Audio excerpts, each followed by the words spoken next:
lalamunan mo. Mabuti pa maghanda na kayo. Impake niyo yung mga gamit niyo. Pupunta lang ako sa presinto. Pagbalik ko dito, sasama ko kayo.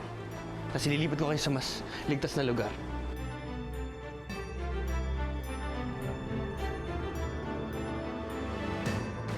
Kung ano man yung dahilan niya kung bakit hindi siya pumunta dito, bahala na siya. Ang iniisip ko lang ngayon, ang importante sa akin, paano tayo makakaalis dito. Pag kailangan natin si tatay, hindi naman po siya dumadating. Pwede po ba akong magalit kay tatay? I'd like you to meet someone. Peter, this is Quinette. I know you. Singer ka, di ba? Yes, I am. Oh. Galingan mo nga. Bitawan mo nga ako. Malaki ang magbayad sa sir. Kaya galingan mo. Lahat ng tinatago mong talento, ilabas mo na at sa pagkanta. Dave! Lumabas ka dyan, Dave! Tama na. Ha? Tara na. Yan! Huwag kang magsasandalo dito. Tara. Talo sa'yo. Tigaan ka! Hoy, malanding babae! Halika na dito, Helen! Tara na kasi, ano ba? Huwag kang mag-iskandalo dito. Akala ko ba kausapin mo lang siya ng maayos? Tingnan mo nga ako, George. Well, I lied to you. Helen! Hoy! Hoy! Malanding babae! Hoy! Andiyan ang asawa ko, di ba? Ilabas mo na si Dave. Mga hayop kayo! Bianca, pwede ba huwag kang mamubulabog dito? Baka magising ang bata, tanga kaya sa mga kapitbahay. Pwede ba? Kaya, di ba ikaw nakakahiya? Kasi, nang aaga ko ng asawa! Hoy, una, wala dito yung asawa mo. Pangalawa, hindi ko inaagaw si Dave sa'yo. Liar! Inaagaw mo sa akin si Dave. Nasaan siya, ha? Dave! Hoy, ano ka ba? Wala nga. Dave! Kahit pumasok ka sa loob, wala siya dito. Then where could he be? Where is my husband, Helen? Ewan ko, hindi ko alam kung nasaan. Nakabulao ka sa mga kapitbahay, nakakahiya ka, Bianca. No. I'm not leaving without Dave. Sa akin na si Dave! Nasaan siya? Ewan ko, hindi ko alam. Shut up! Because I find it so hard to believe. You flirt! Flirt! Tara na. Bianca! Oy! Sandali! Tama na. Hoy! Tama na. Pigilan mo yan! Bianca, tayo. Tama na. Helen! Tama na. Bianca! Tama na! Bianca, tama. Malandi ka! Nasaan yung asawa ko? Ibalik mo sa akin si Dave! I like it. Talaga? Yeah. Nagustuhan mo? Well, salamat. It's good. Alam mo,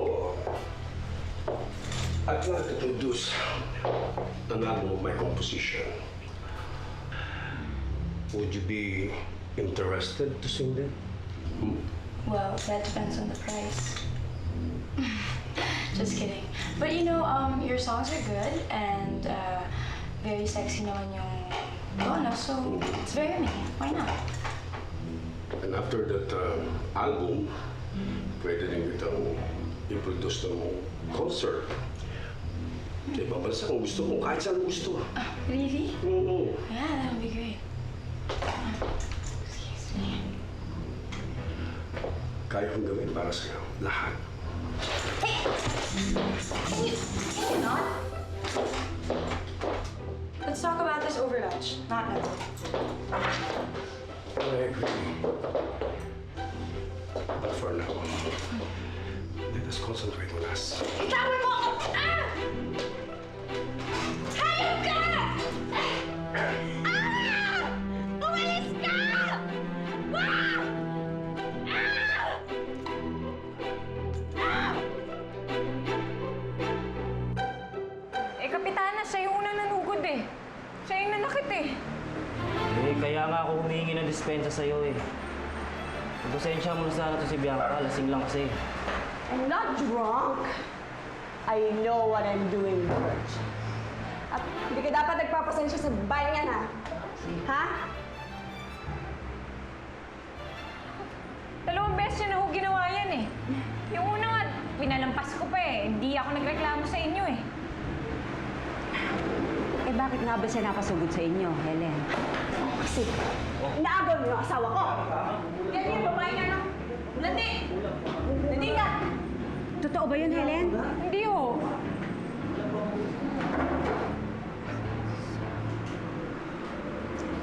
Teka muna. Nabalitaan ko nga din yun eh. Madalas daw magpunta sa inyo ang asawa niya. Eh, dinadalaw yung anak ko, si Ninyo. Liar! Liar! Liar ka! Ma'am, sandali lang po. Maupo muna po kayo. Humilahan ko nga. Sinungaling eh! Relax lang. Ang anak mo nga ba? O ikaw ang dinadalaw? Ano ho ibig niyo sabihin, Kapitana? Helen, maliit lang ang Punta Vedra. Kalat na dito ang balita. Nakabit ka ng Dave na yun. See? See? Captain, that's what I was talking about. Ma'am, kabit yan. Ma'am, sandali lang po. Ako na po bahala, ha? Maupo muna po kayo. You're on the right. Patuloy niyo lang. Tama kayo dyan. Babae din ako, Helen. At hindi ko maatim ang kamukhang ang katulad mong babae na nangaagaw ng asawa. Alam mo, kung ako ang nasa katayuan ni Ma'am, ganun din ang gagawin ko. Susugurin kita at aawayin dahil ayokong masira ang pamilya ko. Napakagaling mo. Kaya talaga, di ba? Dapat kumakabit. Ma'am, inaaway. Ma'am, sandali lang po. Sige, paupuin mo. Sige, mo yan. Sige. Ma'am, sandali lang po. Paupuin mo. Kuya, paupuin mo muna. Relax ka lang. Ano ba? Ano ba? Hindi mali ko si David. Ako mawakan? Helen, kinausap na namin si Father para kausapin ka. Para pagpayuhan. Alam mo, hindi lang para sa'yo yun eh. Para na rin sa anak mo. At nang maayos ang buhay niyo hanggat maaga. Wala kayong karapatan husgahan ng pagkatao ko. What a loser. She's really a loser. You know what? Because she has nothing. Kaya niya inaagaw si Dave sa akin. Sige na. Kasi walang-wala siya. Wala siyang pera, hindi siya maganda. Iuwi mo na. Sige na. Pagpahingahin mo. Sige. Pagpahingahin mo na. Pagpahingahin mo. Sige. Marge! Sige na. Touch me. Hindi na. Sige na. Kaya ko.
Tagal-tagal na natin hindi nakikita, no?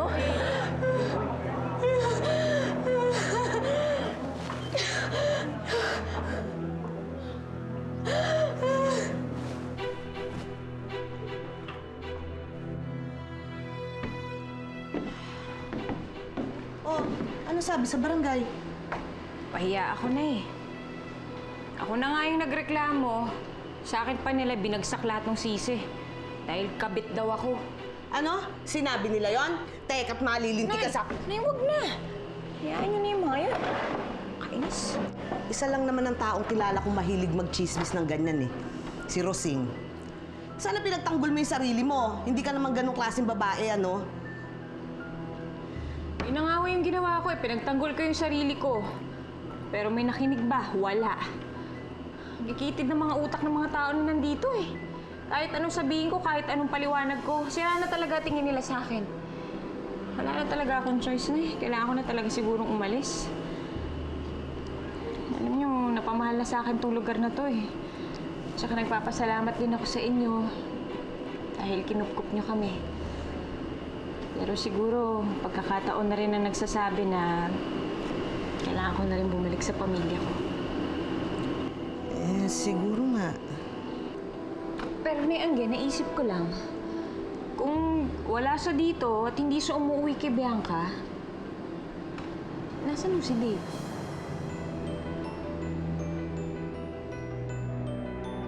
Sandali! Sandali lang!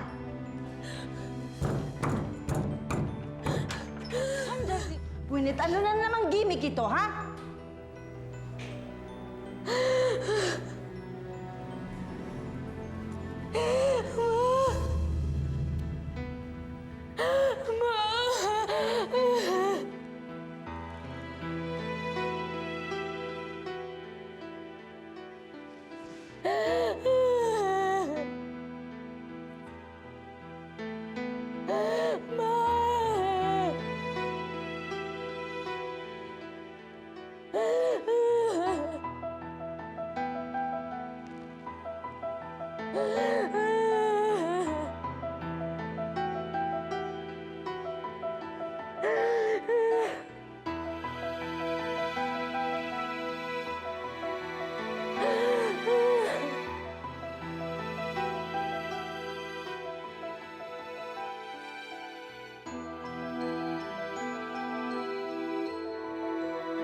Sorry, anak. Sinubukan kong ibigay sa iyo ang isang maayos, masagana, masaya, at tahimik na buhay. Malayo sa gulo ng buhay na pinanggalingan ko.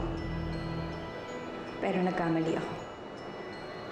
Hindi ko pala kayang takasan ng nakaraan. Pero kahit ano pang mangyari, kahit ano pang pagdaanan natin, hindi kita iiwan, anak. Ipaglalabang kita.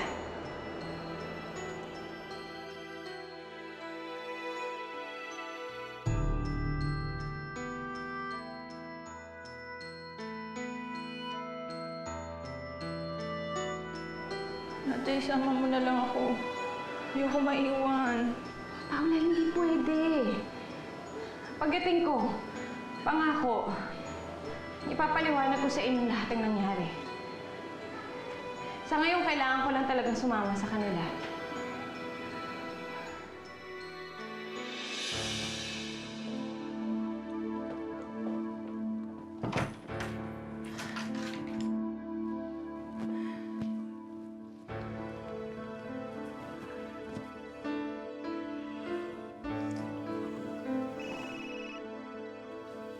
Karakito, ano ba? Wait lang! Hello? Tay, teka, tatay ko! Tay, may importante po kasi akong project sa school. Opo, para sa pag-aaral ko to, tay. Teka lang! Oh, sige po. Okay po. Di ba alam ng pamilya mo na ginagawa mo to? Di naman nila kailangan malaman, tsaka wala silang pakialam. Teka nga, patayin muna tong cellphone. Sino pang tumawag?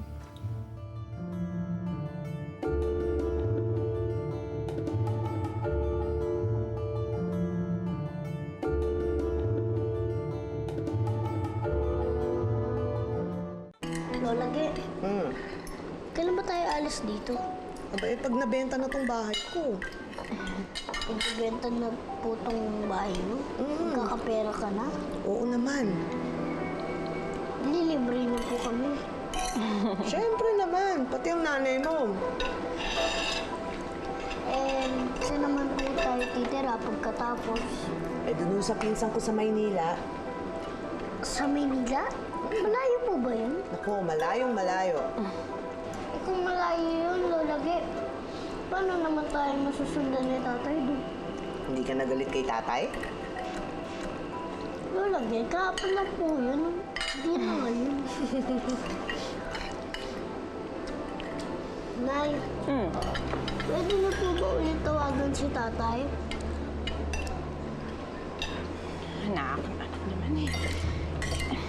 na, Nay. Please, Nay. Sige.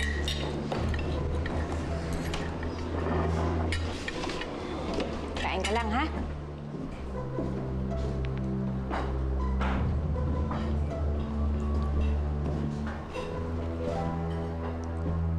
Hello? Hello, Dave?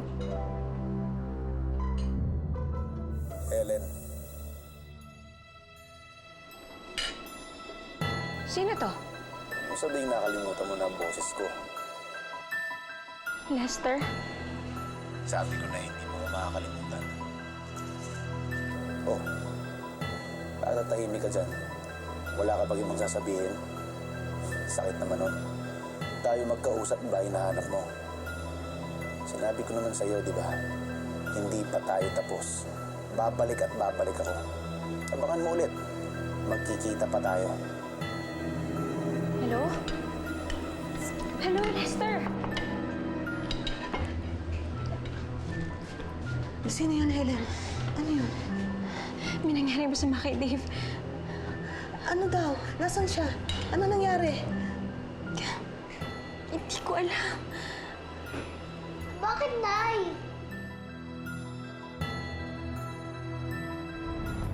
Kawawa naman po. Kawawa ng barangay. Kawawa kayo barangay. Ano meron natin? Pare, may lalaki dun sa lawa. Para tulungan natin. Marami kilala eh. Duguan, pare. Ano yan, tamali oh. Ano nangyari? Wala, nakita namin. Patay mo. Kailan kayo aalis? Pag nabenta na tong bahay ni Lunagi, sa Manila na kami titira eh. Hindi ka na babalik dito? Ewan, siguro hindi na. Kasi mawawalan na kami ng bahay dito eh. Ano na yan? Hindi mo na best friend? Pucho, kahit saan naman ako magpunta, best friend pa rin kita, no?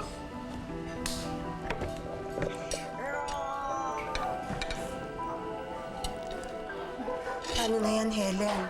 Ha? Hawak ni Lester si Dave. Na hindi tayo pwede magsumbong sa mga polis. Baka mamaya lalong mapahamak si Dave. Eh, ang tanong, buhay pa ba si Dave? Naman kayo magsasalita ng ganyan. Ayoko mag-isip ng mga ganyang bagay. Eh, Diyos ko, ano bang gagawin natin? Si Borge. Si Borge.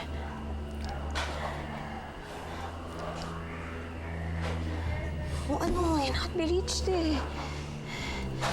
Teka. Si Bianca, tatawagan ko si Bianca. Sigurado ka ba dyan sa gagawin mo? Oo eh. Kailangan niya malaman eh. Eh, alam mo namang mainit ang dugo sa ng babaeng yan eh. Eh, bahala na po, Nay. Kailangan niyang malaman kung ano mga nangyayari ngayon. Karapatan niya yun.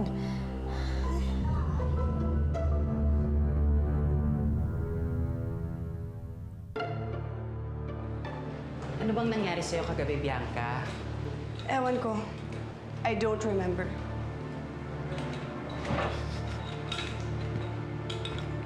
Why? Paano kasi itong si Borge nagkwento na nabarangay ka doon sa sobrang kalasingan mo? I was so drunk. Bumiyahe pa ako sa Punta Vedra para lang punta si Dave sa bahay ng babaeng yun. At naging successful ka naman, di ba? Hindi. Wala naman si Dave dun eh. Oh, kung wala siya, saan nagpunta? I don't know. I've been calling him, pero hindi niya sinasagot. Bianca, hayaan mo na nga yung asawa mo. Lagi naman siyang ganyan eh. He'll be back soon.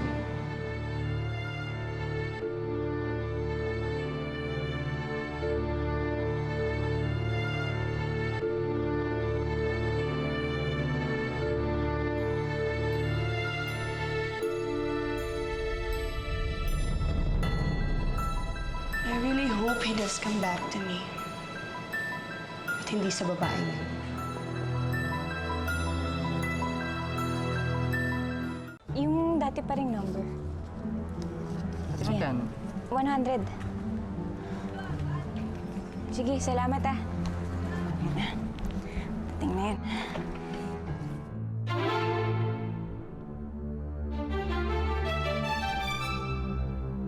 Nasabig ako nung marinig ko boses mo sa telepono eh.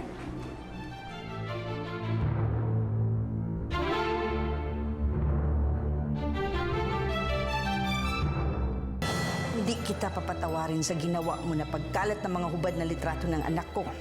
Pagbabayaran mo yun. May alas pa ako laban kay Gunet na hindi ko pa nilalabas. Anong alas? Inay, nakuusap niyo na po ba si tatay? Ako anak, hindi pa eh. Bakit po? Ma, she's bluffing. Wala siyang alam tungkol sa sekreto natin. Basta hindi ko alam. Reliable ang resource ko. Bago kasiraan ni Bianca, unahan na natin siya. Ikaw dahil na lahat ng to! Ikaw dahil nagpaka-endanger ang buhay ni Dave ngayon! Kung ano man mangyari kay Dave, ikaw ang babalikan ko! Paano yan? Ano nang plano natin sa susunod? Dadalaw tayo mamayang gabi. Gagawin ko ni matagal ko nang gustong gawin. Matitikman ko siya ngayong gabi. Pinatawag ko kayong lahat dito. Gusto ko na po ilabas yung sekreto ko noon. Totoo pong nanganak